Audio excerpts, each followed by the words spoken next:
Hey guys, you're watching Boondocking with Dennis. I'm just leaving Lake Corpus Christi State Park. Going to make my way back to Rockport and see what's going on there. Hey, Sunflower 555, USA, Texas. Roll my intro.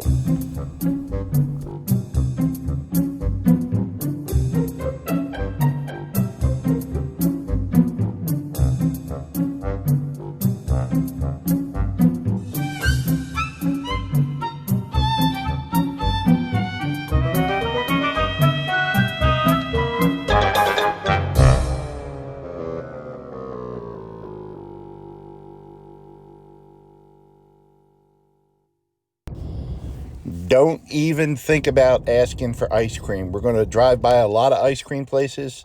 It's not in the budget, guys. I don't want to hear about it. Heading southeast back to Rockport. It's a very interesting day. I'm loving the sky. If I knew it was going to be like this, I would have hung around the park another day just to enjoy the view. Hey, I got a joke from Art. Art says there was a huge fire at the shoemaking factory. Yeah, complete disaster. Not a soul survived. Because of the soles are at the shoe. No? Nothing today, huh? Sorry, Art. I thought it was funny. Pull over for some breakfast, guys. Oatmeal and some blueberries. George Carlin was wrong. Blueberries are blue. They're not purple. Pretty good. I got a pretty good site here. Windmill reminds me of Peggy. Peggy sent me a very generous gift through my PayPal account. Thank you very much, Peggy. I appreciate you and your support and your kind words. Back on the road, guys. We're about 40 minutes from Rockport from about here. We're going to drive through Sinton, Texas. It's nice to get off the highway back there. The main highway is I-37. No ice cream. You want ice cream? All right.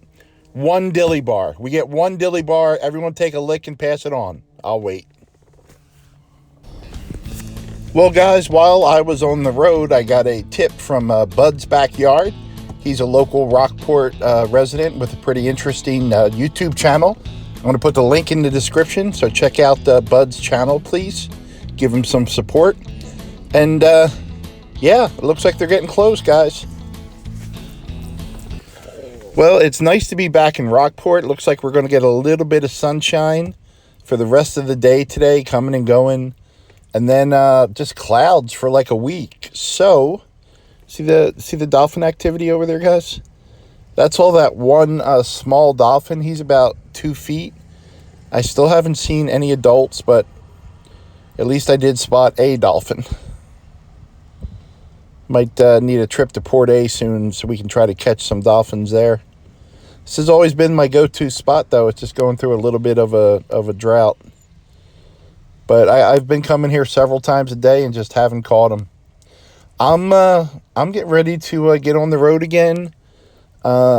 Maybe Wednesday or Thursday. So if you see some videos that don't quite fit in a row posted in the morning, that's because I'm in the boonies.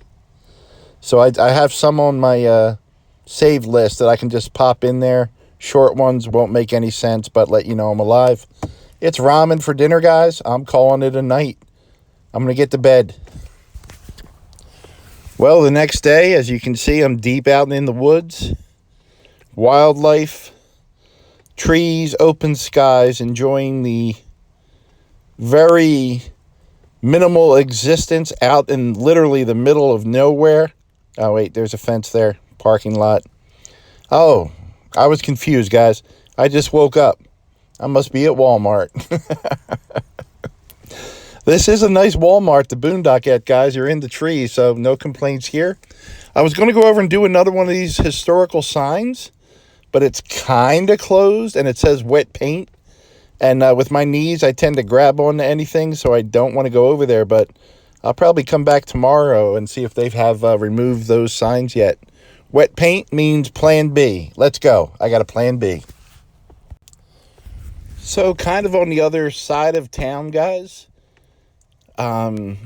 I need the exact name here. Connie Hagar Cottage Sanctuaries. But there's the Connie Hagar preservation area right in Little Bay. And this over here is where Connie Hagar and her husband actually lived. And I'll tell you who Connie Hagar is in a little bit, because they'll have a placard up here about her. But there were cottages in this area where they lived and worked. So we'll learn about them. Connie Hagar Cottage Sanctuary. There's a layout. We're right here. We're right here. So maybe we'll try this. Welcome to the Connie Hagar Cottage Sanctuary, a continuation of the conservation efforts of Connie Hagar, dedicated to wildlife conservation, habitat preservation, and public education.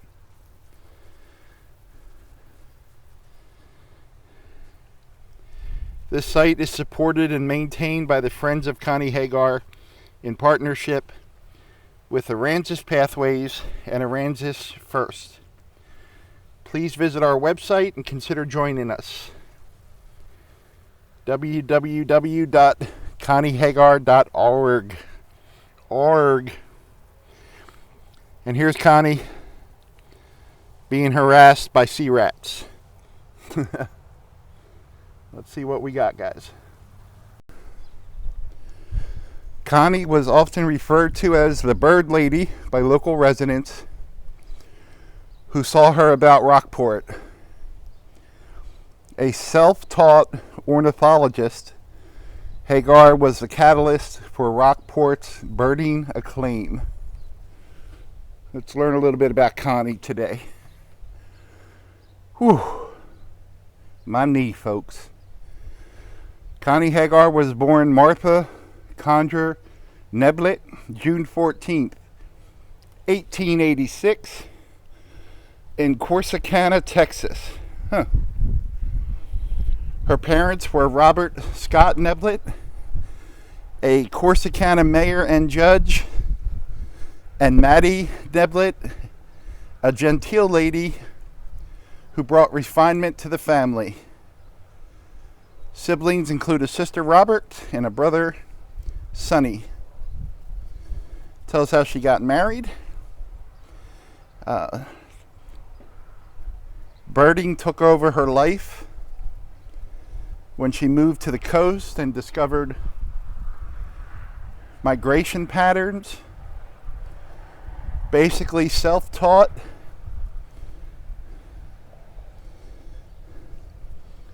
And became an expert. Documented over 500 types of birds that migrate through this area, who live and migrate in this area. That is just amazing. Also discovered and recorded birds that no one else had ever seen before. Very interesting.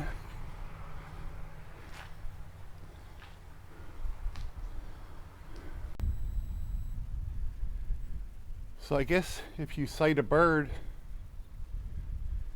you write it on the little chalkboard. Cooper's hawk, mockingbird, northern mockingbird, American goldfinches, American KESTRE something. Got smudged. Northern mockingbird. That's a pretty neat idea. Here's another one over here too.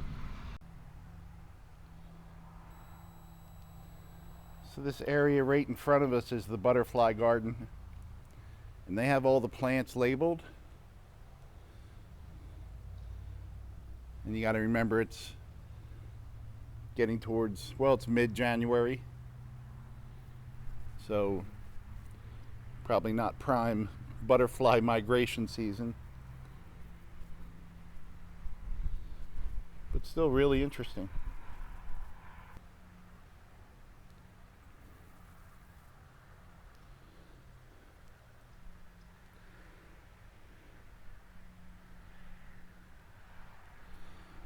So the trail splits here. Pond is on the left, if the map is correct. So let's try that. You ready, knee? I don't want to tell you what my knee just said.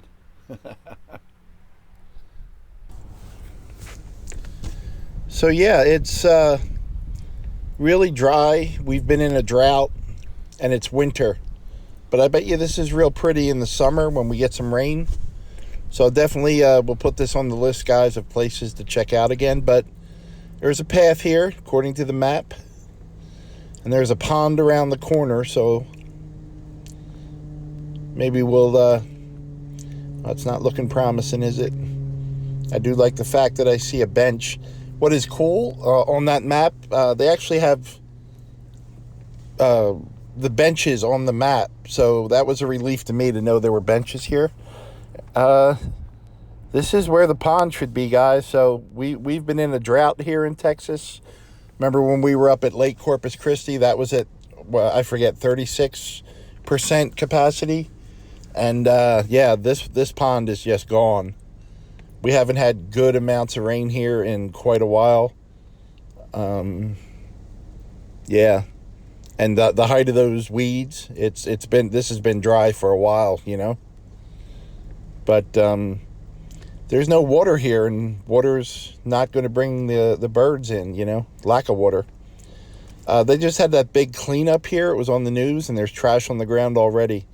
So I will go to the truck when I'm done filming and get my pickup grabber from Big Guy and go around and grab some trash. But I do like the placards they have here.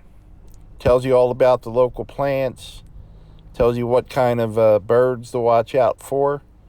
And then there's another placard behind you here telling you what butterflies there are in the area. And on the entire trip here so far, I've seen one bird. So I guess if we want birds, we got to go to the Walgreens parking lot. If you saw that video, that's where all the birds are. And then we'll go over to the library, because that's where all the butterflies are. But yeah, there's no water here. And I can see they have the piping in here for the plants. But so this tells about the historic Rockport cottages. And like I said earlier, I guess they were in this area. Connie and her husband moved here. That was pretty neat. The old windmill. There's another windmill for you, Peggy. They lived in... the cottages were right here in this area. And they kind of ran that as a business. They also built a slightly larger cottage, it said, for them to live in, since they were going to be here all the time. And while Connie's husband ran the cottages, she did, of course, family business. You help with the cottages, but that's where her interest in birding came from, and she picked the perfect spot. I'm kind of curious as if she found it accidentally, kind of moved here and discovered it, or picked this area, because of the birds. But all the cottages were here. That'd be something if one day they recreate those cottages, to give you the full effect and actually rent them out to birders. That would be pretty cool. That tells you the types of birds you can find in the area and when you can find them. It's a nice little sanctuary. Yeah, with some rain, I bet you this would be teeming with wildlife. And I'm sure it was back in the day. I really do like all the information they have. I really like all the benches. There's part of the debris from the cleanup they just did. So I'd imagine they took the trash away, and that's waiting for the county to come pick it up. There's the Love Shack, guys. That's a walk for me anyway. I'm going to get back there and call it a day. And I appreciate y'all coming along for the ride, coming along for the travels, all your kind words. Down the road we go, guys. Thanks for watching.